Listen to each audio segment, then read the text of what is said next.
Hello everyone, and welcome back to Titans Tower. We are here to talk about one of my favorite DC shows of all time, Teen Titans. Season 4 is a twisting family drama following Raven. I wanted to try and twin with her, so I wanted to wear a cloak, but I just have a poncho.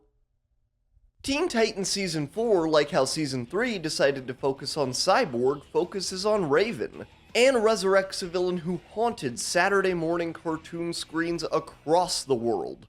You mean I'm awake? The sinister, spooky half of the year has begun, and it's been too long since I talked about one of the most popular, influential DC shows of all time. Teen Titans Seasons 1 and 2 was a fantastic back-to-back story of manipulation and betrayal, at the hands of a villain so sinister they had to change his very name and his opinions on age gap discourse. Season 3 brought us a fantastically fresh-feeling story for DC Animation following Cyborg defeating Brother Blood and overcoming his own insecurities. And now, Season 4 is a cult-tinged adventure, following a character who either loves or really hates the sinister, spooky half of the year. Raven. While we've seen hints of Raven's backstory in the first 3 seasons, Season 4 is really where we get to know this version of the character. Based off of the new Teen Titans story, which is now a very old Teen Titans story, Terror of Trigon. Written in George Orwell's 1984, made by one of the most famous Titans teams, George Perez and Marv Wolfman. Season 4 adapts Terror of Trigon, mainly in one early episode and then in the final 3, but the weird, mystical energy of this main arc spreads throughout the whole season. Robin being in a kung fu movie, Cyborg being sent thousands of years into the past, and even Beast Boy getting a job. Do you think he can be classified as a service animal so that you, don't have to pay him? Teen Titans Season 4 avoids the fatal flaw that so many Saturday morning cartoons fell to: laziness. So many episodes and decisions that, while on paper may seem a little rote, even boring, are saved by seemingly small but very intelligent choices. And speaking of seemingly small but very intelligent decisions, do I have to ask you to subscribe, or did you catch where I was going with that? Teen Titans Season 4 is what people in the music community like to refer to as an album with no skips, which is an album that has, yeah, you get it. The first 3 seasons of Teen Titans, while all great superhero TV, each have at least one episode that, to be honest, I would rather just skip. Mad Mod colonized episodes in Seasons 1 and 3, and Season 2 has a Beast Boy comedic relief episode that at the time I was fine with, but now looking back, I don't want to look back at it.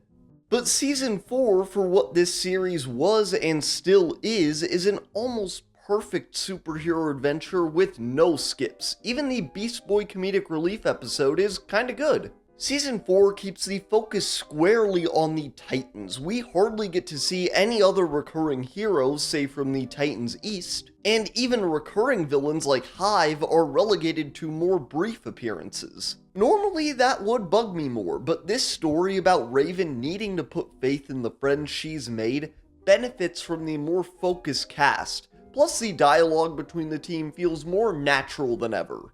We've got to figure out why these things keep attacking farms. Robin, yeah, you know how sometimes in a chase it's hard for me to keep up?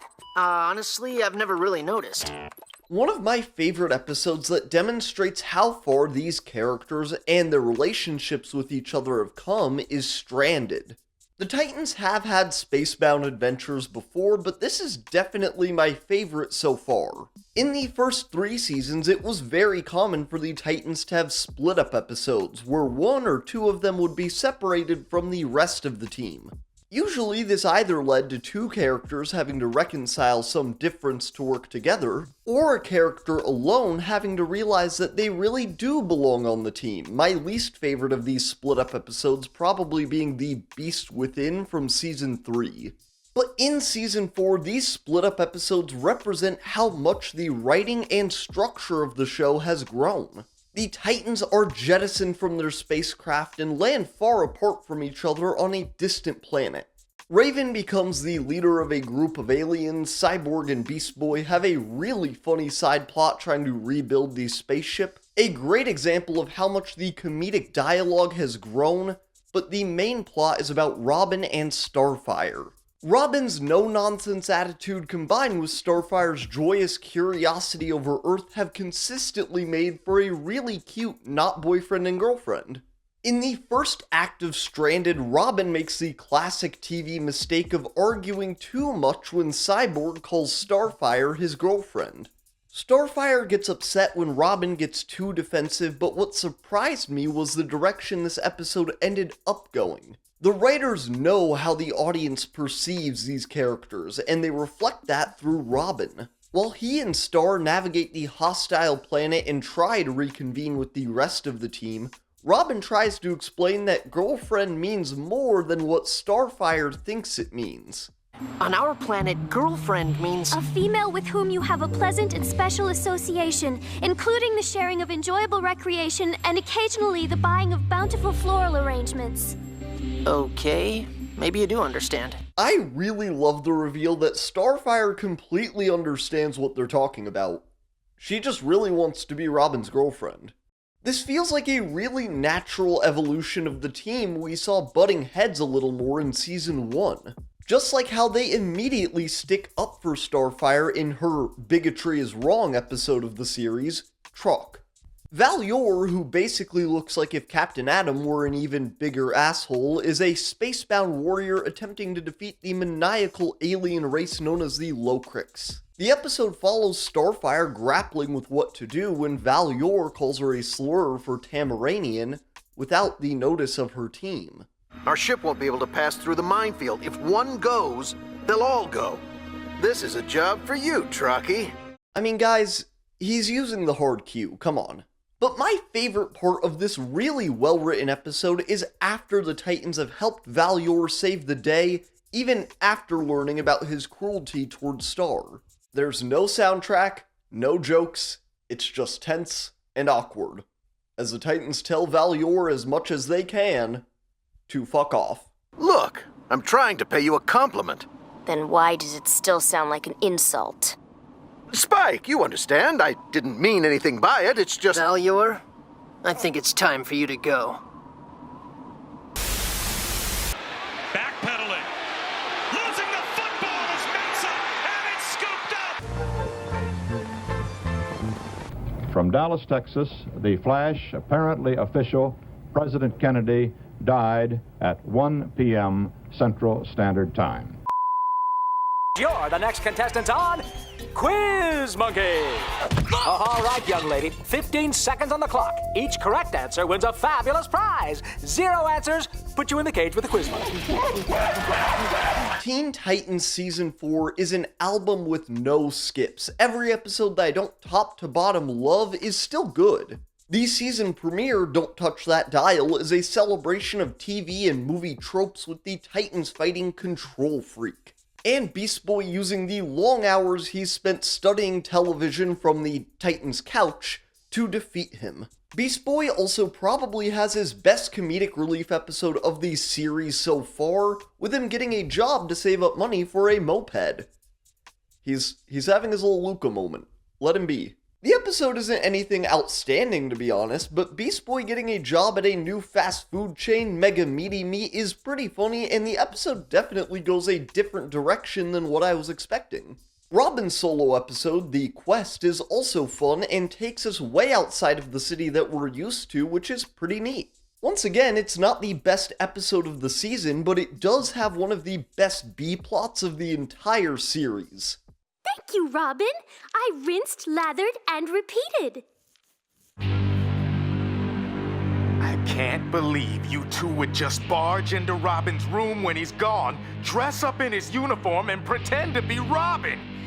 Well, Without me! The only episode that almost ruins the no-skipness of this season for me is Cyborg the Barbarian. I don't really care for either the creature Cyborg has to fight in the past or the traitor guy in the village. But him having to figure out a way to get back home is really compelling, as you also want Cyborg to be back with his friends. Plus, Cyborg has a way better basically solo episode in Overdrive in an attempt to defeat Billy Numerous, a hillbilly multiple man who has a very special place in my heart. I'm a Kansas boy, and I've realized that I'll always have a little extra love for any character with a bit of twang in their voice. Well, butter my backside and call me a biscuit. Looks like somebody's done figured a way to duplicate my duplication powers. Cyborg tries to overclock himself to catch Billy Numerous before he evades them again. Equipped with a new brain chip, he can search for Billy without even needing to sleep. But foregoing his unnecessary functions like sleep, laughter, joy, forces the chip into overdrive. Another great example of why you should stick to console gaming. If he had an Xbox in his head, he might be alive. But now that I've talked about at least one episode for each Teen Titan... Raven? Teen Titans has a very non-origin focus on its cast. While in something like Young Justice, we see at least some origin for most of our characters, Teen Titans does it a little differently. There are allusions to their origins and pasts, like Robin telling Slade about his real father. But we pretty much only focus on where the Titans are now and where they're going, not where they're from. So Raven's past being explored through her father, Trigon being the primary villain of the season, is really compelling. Trigon may be pretty generically evil, but he has a great design and works perfectly well as an overwhelming threat. This mystical threat is a more unique one for the Titans to face, and Raven protecting her friends with the last bit of strength she has for that moment is really touching. I only wish that since we're exploring a bit more of Raven's origin, that it delved more into the South Asian roots that inspired it. But the best part of the season may just be the return of one of the best parts of every other season. So, who's the bad guy du jour? Gizmo, Mad Mod, Killer Moth? The report simply stated there was an intruder. Well, whoever it is, we're gonna totally kick their... No. It's been a long time, hasn't it, Titans? A month? A year? A millennium? Far too long for my tastes, anyway. I was beginning to think I'd never see your smiling faces again. How did you survive? Clancy Brown returns as this streamlined version of the comic book villain Slade Wilson, aka Deathstroke, aka the Terminator, both names not used in the show for different reasons. Typically in a superhero series, I would prefer for a villain to merely get away to return later. Killing off every villain has become one of the biggest issues with the MCU for a while. But having Slade return with a new mystical power set is a fantastic idea. As the servant of Trigon, he has become a fantastic villain again. One of my favorite small details about his return is the way that his body hangs and sways. Like, he doesn't look like a person as much as he does an animated bag of flesh and bones. Plus, him and Robin having to team up in order to save Raven and get back what Slade was promised is an incredible evolution of these characters. This whole season is about that evolution. While in season 1, Raven was obviously still a part of the team, she just felt more distant. Now in season 4, it finally feels like we've earned a story where Raven does everything she can to save these friends that she's made. This apocalyptic superhero story is a perfect way to begin the sinister, spooky half of the year, so I hope you go rewatch it. Teen Titans Season 4 has humor, heart, and the action is better than ever. Titans has always been a series that was more about the characters interacting and talking rather than punching things. But Beast Boy getting more and more animals to transform into, Cyborg doing an Injustice super move, and Robin getting a fucking sword is a pretty big step up. This is only the beginning of the sinister, spooky half of the year though, and I have so many things I'm excited to talk about, I actually don't even know what series I'm gonna put in here. Let's see. And you are? Alucard. Dr. Alucard. Bruce Wayne, I don't believe we've met. Everyone, thank you so much for joining me and talking about one of my favorite DC shows of all time, but that is the video for this week. I'll see y'all next time. I really need to get a haircut. I think that might happen tomorrow, honestly. Depending on when you're seeing this video, that's not tomorrow. But I was thinking about getting this thing I heard about called the Mark of Scath. It's this little S thing that goes right here. Seems pretty cool. I don't remember where I heard about it, but...